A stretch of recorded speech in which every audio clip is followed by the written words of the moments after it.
Hi, hi guys. This is Earthling 6455 463728.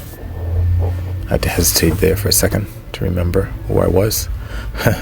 What I wanted to talk about today was how I started smoking and how I ended up quitting.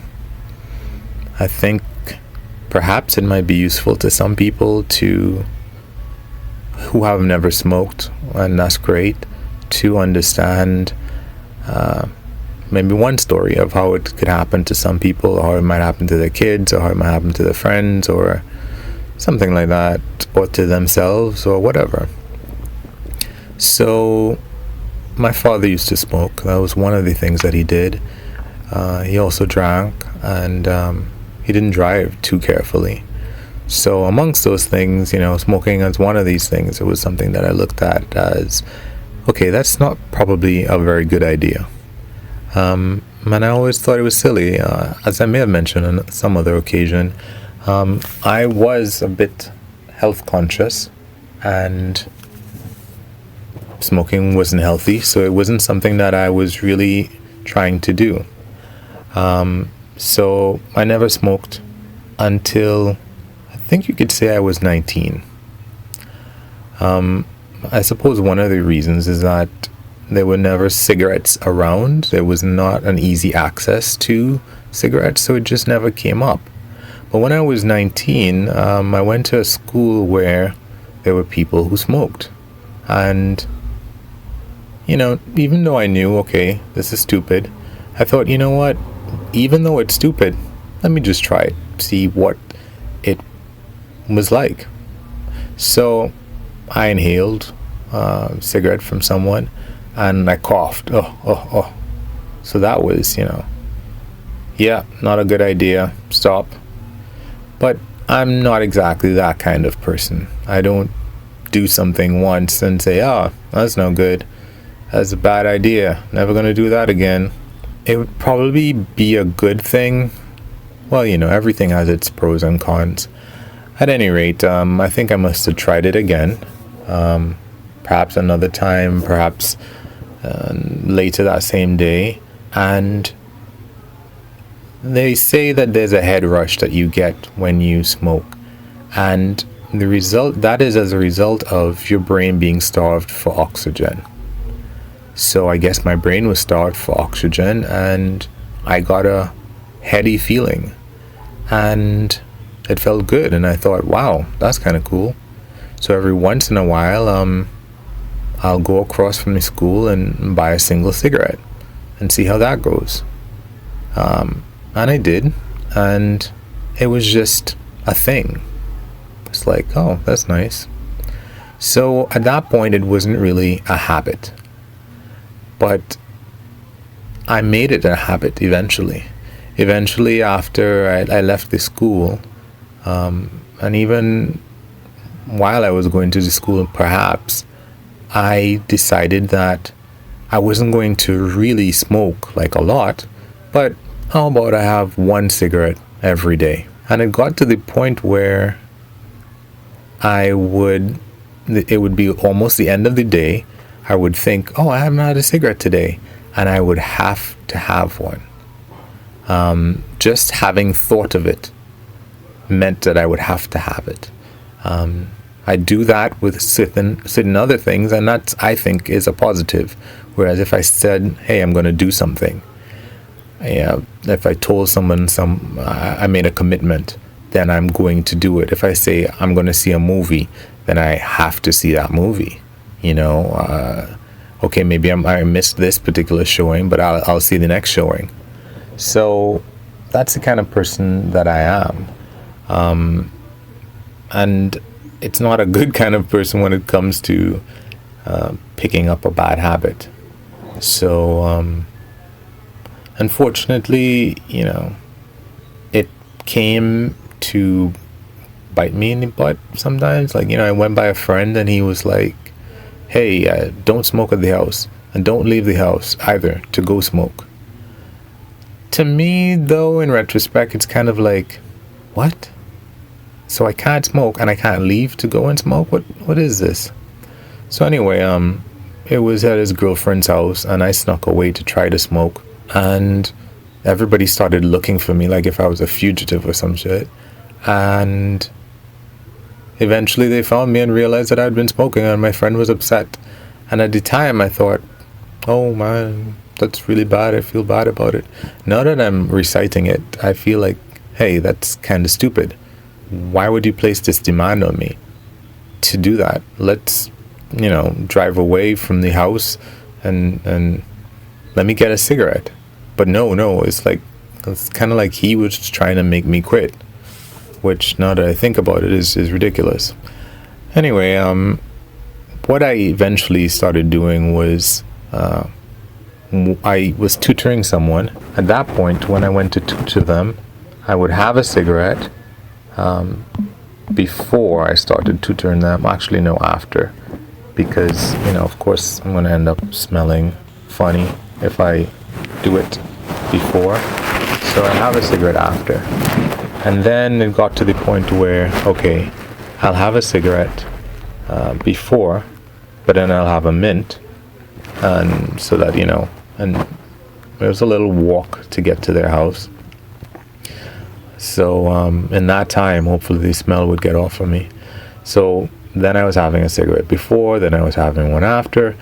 But the thing about it is, I suppose that it still wasn't really too bad, because I could buy a single loose cigarette anytime I wanted. So most of the time. So it really never got to be much of a big deal. Since I could buy when I wanted, I never ended up having many cigarettes on me. So I was never really encouraged to smoke too much. At some point, I moved to university, and there weren't any places where I could buy that cigarette, that single cigarette that I wanted every once in a while. So sorry to say, but I eventually started to bum cigarettes from everybody that I knew that smoked. And it's not something that I'm proud of at all, but it helped me not end up smoking more, because by not having a pack of cigarettes, to be plain, this is what happens. When I had a pack of cigarettes, I would smoke half a pack of cigarettes a day. And who knows if I might have gotten more than that, to a pack or 2 packs or some crazy number, if I hadn't bummed cigarettes from people so much. It got me a very bad reputation as the person that bummed cigarettes. I'm sure people spoke about it behind my... Well, I'm not sure. It's a fact that people spoke about it behind my back, because, many years later, when I went back to the school, there was a guy who I'd never spoken to, and he approached me. It's like, oh, so you're the guy who used to bum cigarettes. And I'm, obviously my reputation preceded me, and he's like, well, I'm the guy now who bums cigarettes. I don't know why he would do that, because I knew him before I left, and he never acknowledged me. So, okay, I came back, and I'm here, and the only thing that you wanted to do was to approach me in order to make me aware that you were the person that bums cigarettes now. Okay, that's great. Anyway, I thought that I would try to quit. And I thought that I was trying to quit by making sure that I didn't smoke by bumming cigarettes and trying to reduce how many I smoked. Anyway, this went on for a long time. Part of my daily routine would be that, let me try and find the first cigarette. And then, okay, great. And maybe, 2 hours might pass and I wouldn't need one. But it really was one of the worst experiences of my life to have that habit of smoking. Because, for one thing, I think I had a cough or a cold a lot more than I should have. That's one thing. Cigarettes smell bad, so I was always self-conscious about that, and it really wreaked havoc on my relationships with girls. Even my girlfriend, at least I could do that one thing for her. She said, listen, I'm not telling you not to smoke, I just don't want you to smoke around me. To the point where she would say from time to time, I forget that you smoke, because I was careful to not smoke around her. And if I did smoke, I would, get a mint and make sure there was a certain amount of time. So like if she was going to come over, I would know, okay, she's going to take half an hour to get here. So I can go have a cigarette right now and then have a mint. And then really try to hold out for while she's around.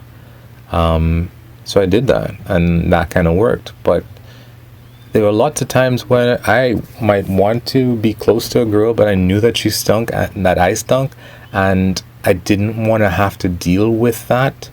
So I kind of sabotaged myself and a lot of potential relationships because of that. But of course, at the same time, it was a reason to talk to some people in some instances that I might want to talk to if they smoked. So I don't know. It's just strange. But eventually, bit by bit, the people that I knew that smoked, or some of the people that were close to me that smoked, some of them started quitting. And it got to the point where I was like, okay, if these guys can quit, I probably need to quit as well. I know that for a fact. I looked up statistics about how likely a smoker was to die of smoking and cancer and so on. And I don't know what the exact impetus would have been for me to say, okay, today's the day. But at some point I was like, no matter what, I need to stop. But the thing about it is that I could not see a life where I did not want to smoke.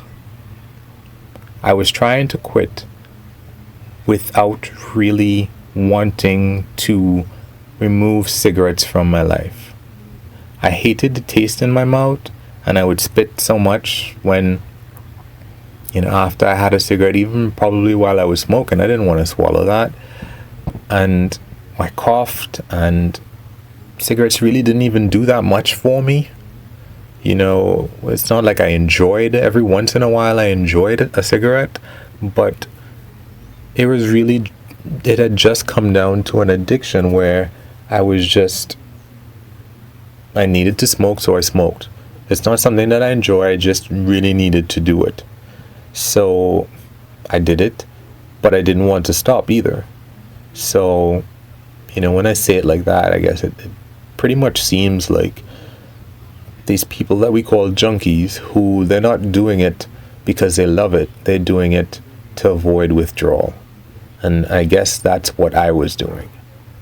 So anyway, I guess I'll make this into a 2-part thing. So wish me luck if you want. That's like or unlike. You can comment if you feel like it. You can subscribe if you want to. Or you can share. Or you can do all of those things. Well, you can't like and unlike. But yeah. That's that. Bye.